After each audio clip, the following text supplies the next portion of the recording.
Los Angeles Kings made a bold new signing for their front office. Sarah Avampato of Locked On LA Kings joins us for the latest.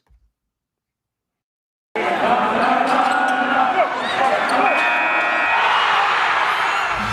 Locked On NHL, your daily podcast on the National Hockey League. Part of the Locked On Podcast Network, your team every day.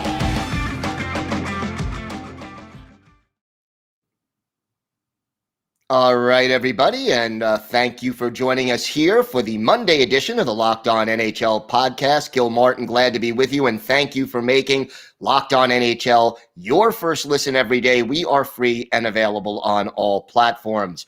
Always a pleasure to welcome back a very familiar face to the Monday version of the Locked On NHL podcast, Sarah Avampato, now of course, of Locked On LA Kings. And Sarah, great to have you here again.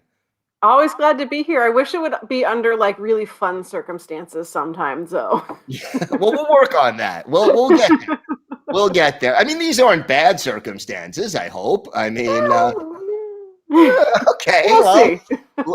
Let's talk about it. The LA Kings adding Marc Bergevin to their front office. I mean, kind of an interesting situation because he is a senior advisor to GM Rob Blake. So let's start with this. What exactly does that mean? Who knows? That's the question. This isn't the first time the Kings have done something like this. I think Ron Hextall was a senior advisor consultant a couple years ago. They have a long history of kind of bringing on guys like this. And initially when this came out, it sort of felt like going to do my buddy a solid, give him a job for a little bit and, pay him so he can give me an opinion every so often. But I think that especially Rob Blake, I mean, he's far enough into his tenure as GM that he doesn't necessarily need, someone else hanging around. But especially earlier in his career, it did make sense to have a sort of, experienced GM who was just sort of in between jobs, hanging out to bounce ideas off of him. And I feel like that is kind of what this is as well. But maybe not. Yeah, I mean, should Rob Blake be looking over his shoulder, I guess, really becomes the big question. Yeah, that's sort of the big question mark hanging over all of this. Rob Blake, I think this is the last year of his deal. He has talked about, he has every intention of re-signing. The organization has given no indication that things might be troubled. The Kings are a rebuilding team, and everyone knows that. So this isn't a, playoffs or bust kind of thing. But there are now rumors that at the kind of end of the season that Bergevin may be signing a deal to officially become the assistant general manager of the team, which that puts the little, face in the rearview mirror for Rob Blake, because why else do you have Marc Bergevin sitting around as your assistant if you aren't preparing to maybe elevate him in the future? Your thoughts about Bergevin, what he brings to the table, what concerns you about him coming into the organization? I mean, his track record speaks for itself in both the positive and the negative. He is generally regarded as a guy who is pretty good in terms of making trades. You don't often hear about, especially when he was with Montreal, like he didn't exactly, make huge moves, but he was, he fleeced enough teams as Montreal's GM that you're like, okay, like you can always use someone else to kind of help you concoct a trade. But drafting, horrible. If he is involved in drafting in any way, I'm going to be very concerned. The Kings have been fantastic at drafting over the past, many years now. And I would hope that he stays far away from that. Like that's not even going into the whole Logan Mailloux situation of Bergevin being like, yeah, that was fine with me. Just in general, the Canadiens haven't drafted particularly well outside of like Cole Caulfield, probably. So that is concerning. And, just in general, his involvement in more than his fair share of NHL scandals does give you cause for concern of, has he learned any lesson out of any of this? He has been unemployed for 40 something days I saw online. Right. What has he learned either from any of his involvement in any of the bad things that have gone down, and what has he learned in terms of what is going to make him a better leader, a better GM in the future? And I don't really think that there's an answer to that. So it is concerning. I mean, he does. I wasn't concerned until I started seeing the reports saying, "Oh, he's actually going to sign a contract to be the assistant GM." Then I was like, "Oh, great! So he actually is going to have input." I don't know that I like this. Yeah, that does sort of change the tone of that kind of a signing and the hiring. As far as the Kings are concerned right now on the ice, fighting for a playoff berth in the thick of things.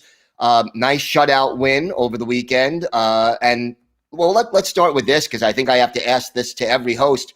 Who's out with COVID and who's healthy? I mean, how bad is it on the Kings roster right now? They actually have been fairly lucky, knock on wood.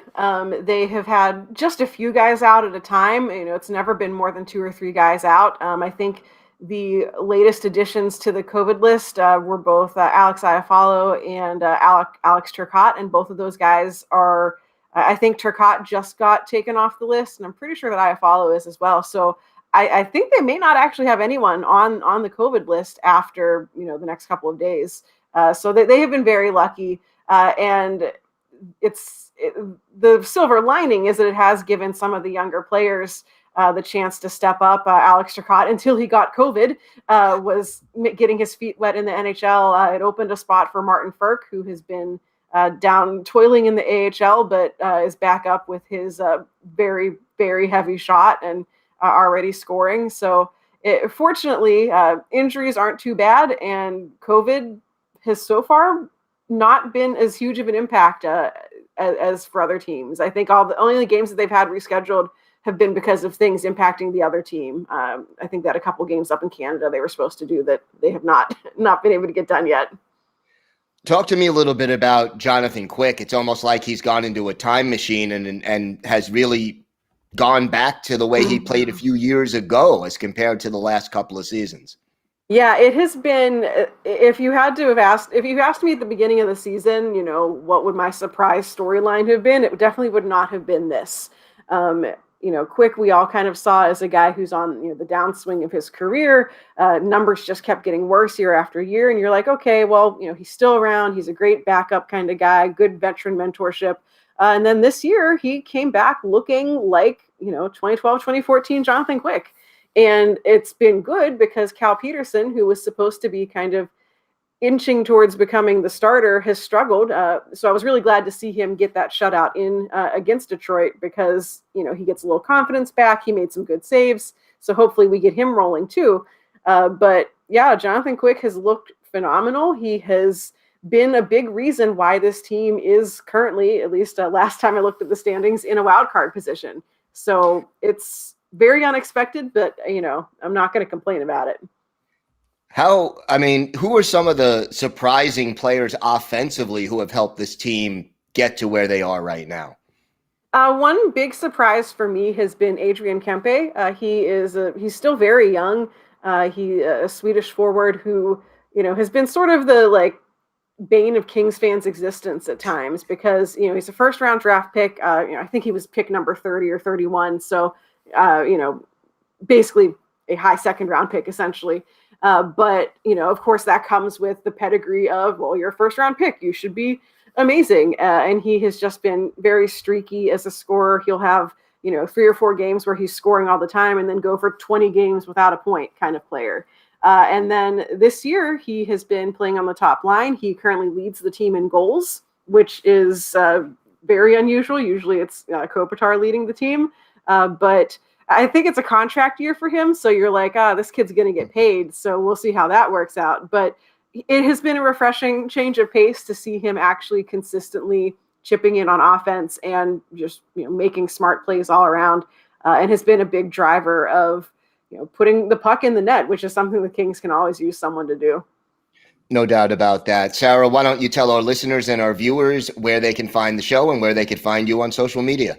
Sure. So Locked On Kings, of course, available wherever you get your podcasts. You can also hear me on Wednesdays here on Locked On NHL, talking all about the Western Conference with Jessica Mosto from Locked On Flames. So we'll be checking in on what's going on there. And some week we'll be able to stop talking about COVID and actually talk about hockey. Locked On Kings is on Twitter at Locked On LA Kings. And I am also on Twitter at Right Said Sarah, WRITE, Said Sarah with an H, mostly yelling about sports.